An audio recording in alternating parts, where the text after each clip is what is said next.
깨끗이 요단강에서 막 빠뜨려가지고 씻게 만들어요.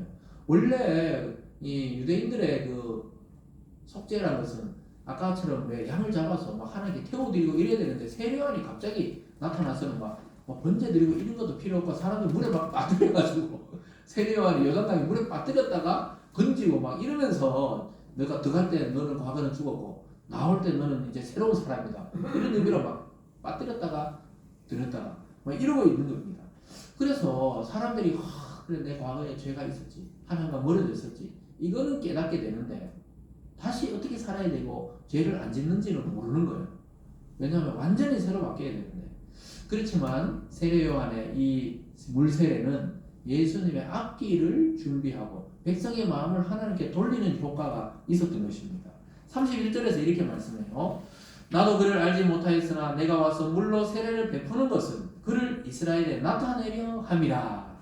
예수님을 소개하려고 내가 지금 물 세례를 계속 주고 있다. 너희를 회개시키고 마음을 깨끗이 준비시키는데 자기는 준비시키는 역할이다. 이렇게 이야기하면서 예수님을 소개하는 역할을 하고 있다. 이렇게 말씀하고 있습니다. 여러분 우리가 오늘날 또 물 세례를 받잖아요. 학습을 받고 세례식 할 때 세례를 다 하는 것은 그 물 자체에 무슨 능력이 있다는 게 아니에요. 그 물을 우리가 머리에 받음으로 해서 과거에 나는 죽고 그리스도 안에 새로운 삶으로 태어났다. 이 의미를 가지는 것입니다. 영적으로도 그렇죠. 우리가 과거는 이제 끝났고 나는 그리스도 안에서 새로운 사람으로 태어났다는 것을 보여주는 것입니다. 그리고 많은 교인들 앞에서 공개적으로 내가 예수를 믿고 나는 과거의 죄인이었고 예수 안에 새로 태어났다는 것을 공포하는 시간이 바로 물세례입니다. 근데 사람은 그걸로 근본적으로 변화가 안 일어나요. 결국은 예수님이 주시는 이 성령의 세례, 그것을 요한은 불세례다 이랬습니다. 여러분 불의 특징은 뭡니까? 네? 제철소 가서 용광로에 녹아내리는 그 불을 보고 막 모든 이 쇠를 다 녹이듯이 불은 녹여서 완전히 새로운 제품을 만들어냅니다. 그래서 예수님이 여러분의 영혼에 또 마음에 불세례를 줘야 새 사람이 되는 거예요. 물세례는 그냥 내가 죄인이었구나 깨닫게 되는 정도라면 불세례는 완전히 우리의 전인격을 새롭게 해서 하나님의 사람으로 만드는 것을 말합니다. 그래서 이게 불세례, 물세례 다 받아야 돼요 사실은. 근데 원래 예수 믿는다는 것은 이 성령으로 세례를 받고 내 이 인격과 전 존재가 새롭게 태어나는 시간이 바로 불세례입니다. 그래서 세례 요한도 이 본문의 장면 이전에 예수님을 본 적이 없잖아요. 근데 세례를 계속 주다가 보니까 어느 날 자기 앞에 메시아가 와서 세례를 받고 있는 거예요. 그때 하늘에서 막 음성이 들리잖아요. 다른 복음서에 보면 이는 내 사랑하는 아들이다 이렇게 이야기를 하거든요. 그러면서 막 세례관이 무릎을 꿇고 내가 어떻게 당신에게 이 세례를 주냐고 이럴 때 예수님이 너희 일을 시행하라. 하나님의 일이니까 시행하라. 그래서 예수님이 세례를 받자마자 성령이 비둘기같이 내리면서 성령 충만함이 임하면서 예수님의 그 3년간의 모든 사역 가운데 예수님 스스로 한 게 아니고 하나님 보내신 성령이 걸려서 그 사역을 감당하게 됩니다. 그래서 여러분 목회하는 거나 또 신앙생활을 하는 거나 모든 것이 성령이 걸려서 해야 쉬워요. 힘이 들지 않는다 이 말입니다. 그리고 능력이 나타나는 것입니다. 그래서 예수님이 그 성령의 능력으로 막 파도를 잠잠하게 하고 모든 병자를 치유하고 귀신을 떠나가게 했던 것입니다. 여러분 근데 중요한 건 뭐냐? 세례요한이 막 예수를 찾아다니는 게 아니에요. 자기 자리에서 그냥 자기의 소명을 충실하게 했을 때 거기서 메시아를 만난 것입니다. 저와 여러분도 우리가 할 일을 우리의 자리에서 성실하게 감당할 때 그 자리에서 예수 그리스도를 만나게 되는 것입니다. 다른 사람이 하는 일을 부러워할 필요가 없어요. 다른 사람의 그 사명을 부러워할 필요도 없고 자기가 하는 일을 부끄러워할 필요도 없는 것입니다. 여러분 우리의 그 맡은 자리에서 주님을 만나는 은혜가 있기를 주님의 이름으로 축원드립니다. 오늘 마지막 세 번째로 보면요. 세례 요한이 이제 예수님은 성령으로 세례를 주시는 분이다. 이렇게 증거하고 있습니다. 아까 말씀했듯이 이 요한이 물세례와 불세례를 성령 세례를 비교하면서 예수님과 세례 요한의 사명을 비교하고 있습니다. 먼저 보면 32절과 33절을 함께 읽어보겠습니다. 시작. 요한이 또 질문하여 이르되 내가 보매 성령이 비둘기같이 하늘로부터 내려와서 그의 위에 머물렀더라. 나도 그를 알지 못하였으나 나를 보내어 물로 세례를 베푸라 하신 그이가 나에게 말씀하시되 성령이 내려서 누구 위에든지 머무는 것을 보거든 그가 곧 성령으로 세례를 베푸는 이인 줄 알라 하셨기에. 이 무슨 말입니까? 세례 요한도 누가 이게 겉으로 보면은 똑같은 인간이기 때문에 겉으로 봤을 때는 누가 메시아인지 모르는 거예요. 근데 자기에게 세례를 베풀라 하신 이가 누굽니까? 하나님께서 자기에게 계시하시기를 이 세례를 주다가 성령이 그 위에 내리는 분이 오거든 그가 성령을 통해서 세례를 베푸는 사람인 줄 알라, 즉 메시아인 줄 알라 이러셨기에 예수님 보자마자 세상죄를 지고 어린 양이다 나타났다 이렇게 증언할 수가 있었던 것입니다. 비둘기같이 하늘에서 내린다니까 진짜 막 성령이 비둘기처럼 옛날 그림에 보면 비둘기 모양으로 많이 했지만 이 비둘기처럼 순결하고 우아하고 부드럽다 이것을 말하는 거예요. 하나님의 신은 질서 있고 좋아 있고 아름다운 거지 막 귀신 들리듯이 막 지저분하고 사람이 성령이 들리는데 막 지저분하고 막 욕하고 이러지 않아요. 이 성령이 들어오면은 우리의 내면의 질서 또 인생의 질서가 다 잡히기 때문에 아름답고 부드럽고 우아하고 정말 비둘기같이 순결한 그런 모습으로 변하게 되는 것이죠. 정말 여러분도 만약에 성령 받았다면 우리의 옛날 모습이 그대로 남아 있을 수가 없어요. 우리가 인정하든 안 하든 서서히 변화되어서 하나님의 아들이신 예수님의 모습을 닮아가게 되어 있는 것입니다. 믿습니까? 네. 그래서 하늘로부터 내려왔다는 것은 예수님의 그 신적 권위를 보여줍니다. 하늘로부터 성령이 임했다 이렇게 표현하고 있고요. 또 믿는 모든 자에게 성령을 베푸신다 이렇게 되어 있습니다. 참 중요한 이야기죠. 우리 지난번에 살펴볼 때 그 빛이 각 사람에게 비쳤다 이렇듯이 성령도 각 사람에게 내리는 것이지 우리가 누가 대표로 받고 이런 게 아니에요. 각 사람에게 성령이 임하시는데 그 누가 주시느냐? 오직 예수 그리스도만이 저와 여러분에게 각 사람에게 성령을 주실 수 있는 분인 줄 믿으시길 바랍니다. 그래서 성령 세례는 오직 예수님만이 주실 수 있어요. 옛날에 우리가 교회 다닐 때는 부흥회라는 걸 많이 했거든요. 부흥회. 부흥 사경회라 그래가 사경회라는 것은 성령을 해석한다 이 말입니다.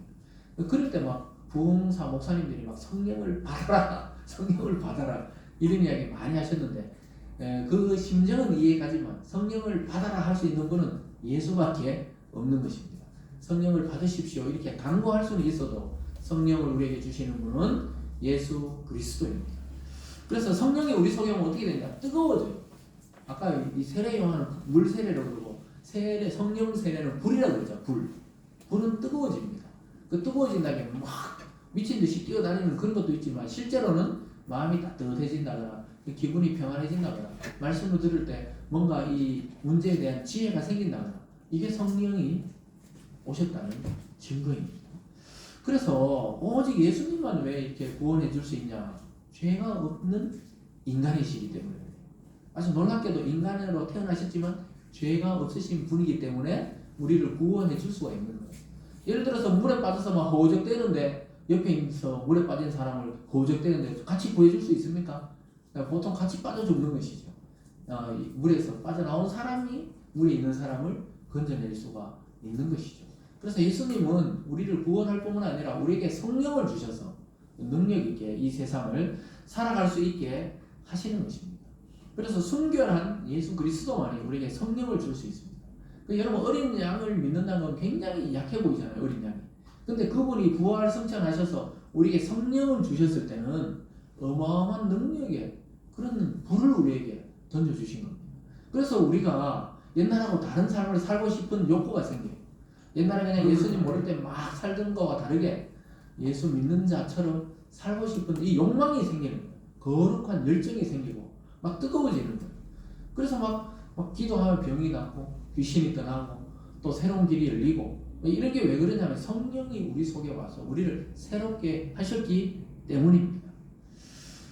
그래서 현장에서 우리가 예배 드릴 때 막 치료되거나 말씀 들을 때 뜨거워지거나 이런 일이 왜 일어납니까? 이게 성령 충만한 현상입니다.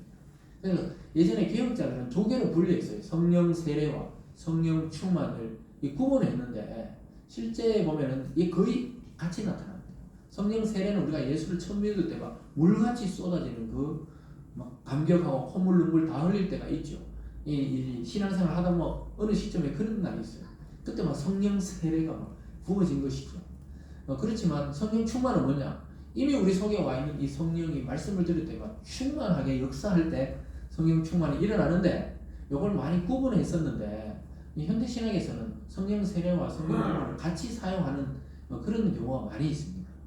그래서 우리들이 그냥 신학교 배울 때는 성령 세례, 성령 충만 이렇게 했는데 목회를 해보면은 막 성령 세례와 충만이 막 같이 나타날 때가 많아요. 그 무슨 말이냐면 예수를 주로 믿어지면서 병이 치유되기도 하고 또 막 어떤 은혜가 나타나기도 하는 이런 충만함이 같이 막 나타난다는 것이죠.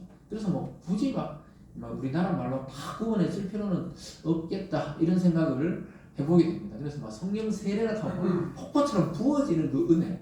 그런데 막 사람이 막 흥분하게 되거든요. 영적으로 뜨거워지고 그런 것을 말씀을 전하다가도 느끼게 되고 앉아서 말씀을 듣다가도 느낄 때가 있습니다. 근데 그게 성령의 활동이시죠. 하나님의 영, 하나님의 신이 우리 속에 막 역사하는 것이죠. 그렇다면 화면으로만 보고 있는 사람들은 어떻게 되느냐?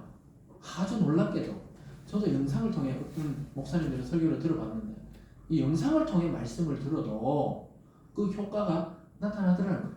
우리의 마음의 그 상태에 따라서 그 말씀을 어떻게 받아들이냐에 따라서 영상으로 봐도 성령 충만과 성령 세례가 일어난다는 것을 깨닫게 되었습니다.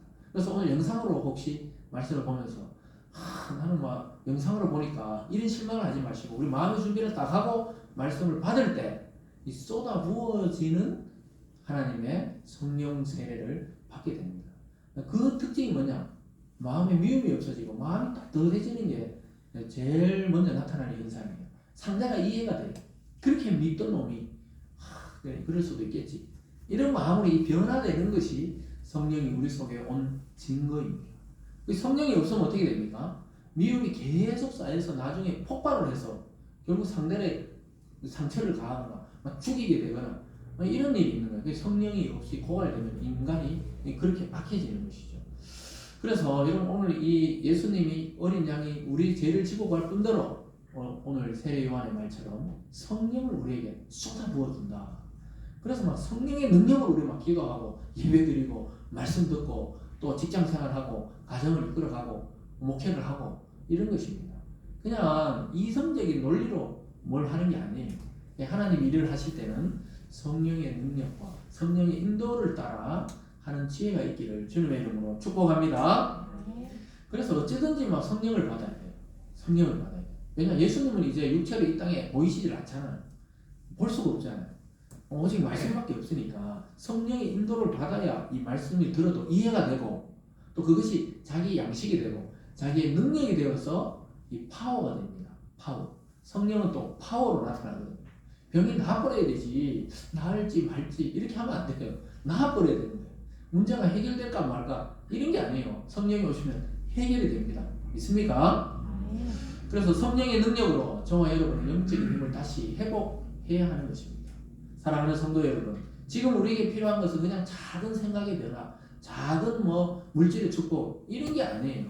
지금 저와 여러분 이 땅의 교회들과 또 우리 교회들과 성도들에게 필요한 것은 완전히 성령의 충만함과 새롭게 하심이 필요한 것입니다.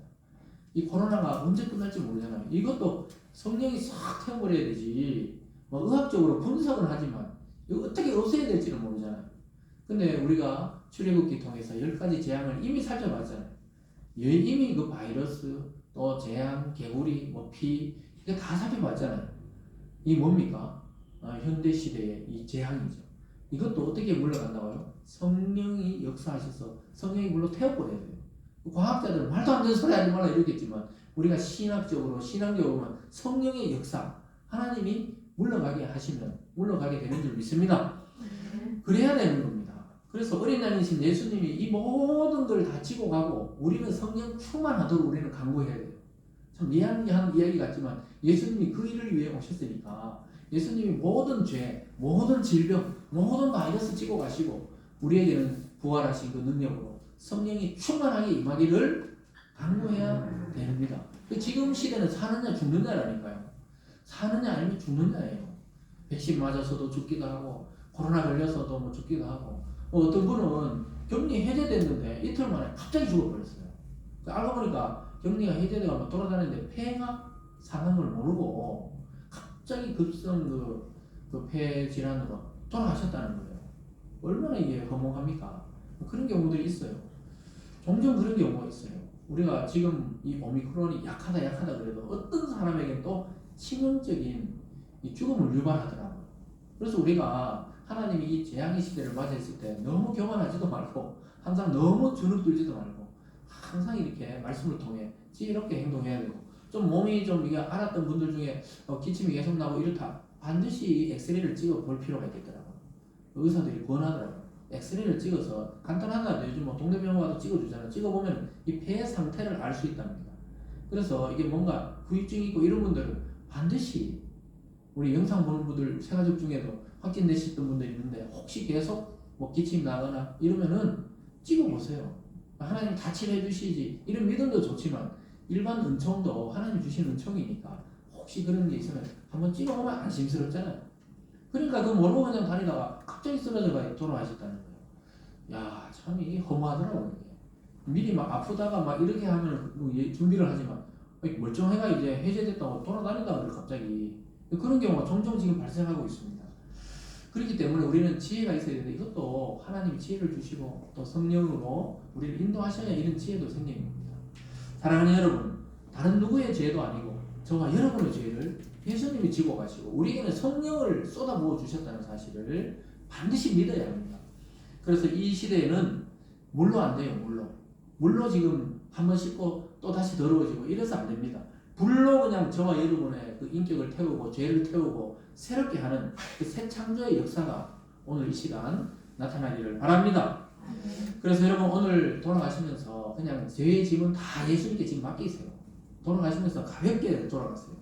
그리고 예수님만이 나의 죄와 세상 죄를 다 지고 가실 수 있는 분임을 깨달으시고 성령 충만함으로 이번 한 주도 승리하시는 우리 모든 성도들 되시길 주님의 이름으로 축복합니다. 아멘. 기도하겠습니다. 사랑의 하나님 아버지, 감사드립니다. 우리의 죄를 지고 가시고 또 우리에게는 거룩한 성령을 보내주신 예수님을 우리에게 보내주셔서 감사합니다. 하나님, 우리 성도들 개인이 다 주님을 영접할 수 있도록 역사하여 주시옵소서. 그래서 하나님, 이 어려운 시대에 물세례만이 아니라 성령의 불세례를 통해 우리의 모든 죄를 태우시고 우리의 모든 병도 태워주시고 우리를 새롭게 해주셔서 하나님의 능력 안에 승리하는 한 주간이 될 수 있도록 축복하여 주시옵소서. 감사드리며 예수님 이름으로 기도드리옵나이다. 아멘. 찬송가 140